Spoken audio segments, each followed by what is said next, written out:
اللہ الرحمن الرحیم. ناظرین، آج کا ویل آ گئے ہے 168 اور آج کی یہ ہے آخری قسط اور حضرت عمر کا قبول اسلام یہ ہیڈنگ ہے اور پیج ہے 145. ناظرین، یہ کتاب جس کے رائٹر ہیں مولانا صفی الرحمان مبارک پوری، الرحیق المختوم، سیرت نبی صلی اللہ علیہ وسلم پر دنیا بھر میں اول انعام یافتہ کتاب ہے. یہ رابطہ عالم اسلامی مکہ مکرمہ کے زیر تمام منعقدہ سیرت نگاری کے عالمی مقابلے میں اول آنے والی عربی کتاب کا اردو ترجمہ. بسم اللہ الرحمن الرحیم. یسقون من رحیق مختوم، یہ لوگ سرے بمہر شراب پلائے جائیں گے. بسم اللہ الرحمن الرحیم. وَإِن تُطِيعُوهُ تَهْتَدُوا، اور اگر اس کی فرما برداری کرو گے تو راہ پاؤ گے. نحمدہ ونصلی علی رسولہ الکریم. اقبال بڑا اپدیشک ہے، من باتوں میں موہ لیتا ہے. گفتار کا غازی تو بنا کردار کا غازی بن نہ سکا. ابو بکر تو ابو بکر ہے، نبی اکرم کا ہم سفر ہے. ابو بکر پہ ہمیں فخر ہے، وفا میں اول، سخا میں اول، اطاعت مصطفیٰ میں اول. حضرت عمر کا قبول اسلام. ظلم و طغیان کے سیاہ بادلوں کی اس گھمگیر فضا میں ایک اور برق تاباں کا جلوہ نمودار ہوا جس کی چمک پہلے سے زیادہ خیرہ کن تھی. یعنی حضرت عمر رضی اللہ عنہ مسلمان ہو گئے اور ان کے اسلام لانے کا واقعہ سن 6 نبوی کا ہے. وہ حضرت حمزہ کے صرف 3 دن بعد مسلمان ہوئے تھے اور نبی اکرم صلی اللہ علیہ وسلم نے ان کے اسلام لانے کے لیے دعا کی تھی. چنانچہ امام ترمذی نے ابن عمر سے روایت کی ہے اور اسے صحیح بھی قرار دیا ہے. اس طرح طبرانی نے حضرت ابن مسعود اور حضرت انس سے روایت کی ہے کہ نبی صلی اللہ علیہ وسلم نے فرمایا: اللہم اعز الاسلام یا حبر رجلین الیک بعمر بن خطاب او بابی جہل بن ہشام. اے اللہ، عمر بن خطاب اور ابو جہل بن ہشام میں سے جو شخص تیرے نزدیک زیادہ محبوب ہے اس کے ذریعے سے اسلام کو قوت پہنچا. اللہ نے یہ دعا قبول فرمائی اور حضرت عمر مسلمان ہو گئے. اللہ کے نزدیک ان دونوں میں زیادہ محبوب حضرت عمر رضی اللہ عنہ تھے. حضرت عمر رضی اللہ عنہ کے اسلام لانے سے متعلق جملہ روایات پر مجموعی نظر ڈالنے سے واضح ہوتا ہے کہ ان کے دل میں اسلام رفتہ رفتہ جا گزین ہوا. مناسب معلوم ہوتا ہے کہ ان روایات کا خلاصہ پیش کرنے سے پہلے حضرت عمر رضی اللہ عنہ کے مزاج اور جذبات و احساسات کی طرف بھی مختصراً اشارہ کر دیا جائے.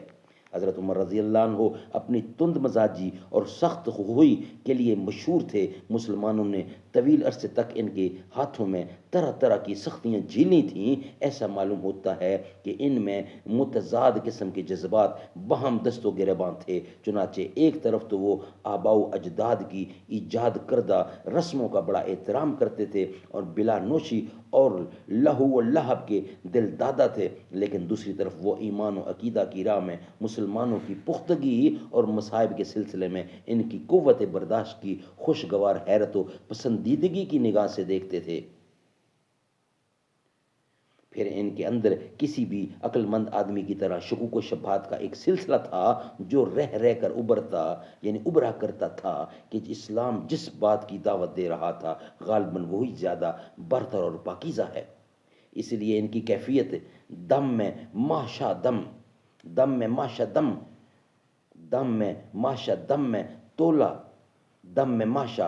میں تولا کی سی تھی. یعنی ان کی کیفیت ایک دم ماشا ہو جاتی تھی، ایک دم تولا ہو جاتی تھی کہ ابھی بھڑکے اور ابھی ڈھیلے پڑ گئے. حضرت عمر رضی اللہ کے اسلام لانے کے متعلق تمام روایات کا خلاصہ محض جمع و تطبیق یہ ہے کہ ایک دفعہ انہیں گھر سے باہر رات گزارنی پڑی.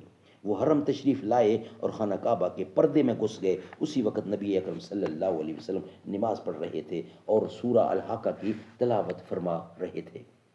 حضرت عمر رضی اللہ عنہ قرآن سننے لگے اور اس کی تعلیف پر حیرت زدہ رہ گئے. ان کا بیان ہے کہ میں نے اپنے جی میں کہا خدا کی قسم یہ تو شاعر ہے جیسا کہ قریش کہتے ہیں. لیکن اتنے میں آپ نے یہ آیت تلاوت فرمائی انہو لقول رسول کریم وما ہوا بقول شاعر قلیلا ما تؤمنون.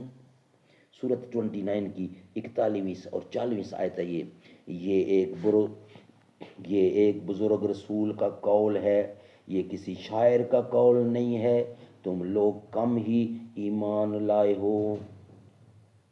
یہ ایک بزرگ رسول کا قول ہے، یہ کسی شاعر کا قول نہیں ہے، تم لوگ کم ہی ایمان لاتے ہو.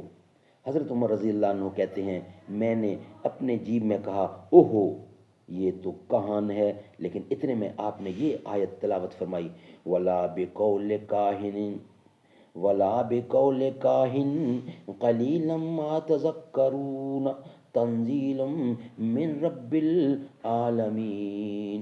29 سورت کی 42 اور 43 آیت ہے یہ.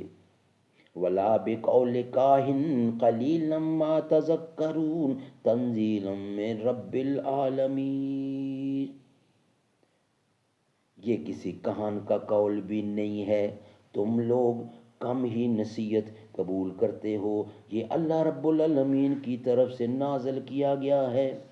حضرت عمر رضی اللہ کا بیان ہے کہ اس وقت میرے دل میں اسلام جاگزیں ہو گیا. ناظرین اس کا بقیہ حصہ بہت قیمتی ہے، وہ انشاءاللہ ہم نیکسٹ ویلاگ میں رکھیں گے کیونکہ یہ واقعہ بہت پر اثر اور اسلام میں بہت اہمیت کا حامل ہے. انشاءاللہ ہم نیکسٹ ویلاگ میں یہ حصہ ہم آپ کے سامنے رکھیں گے.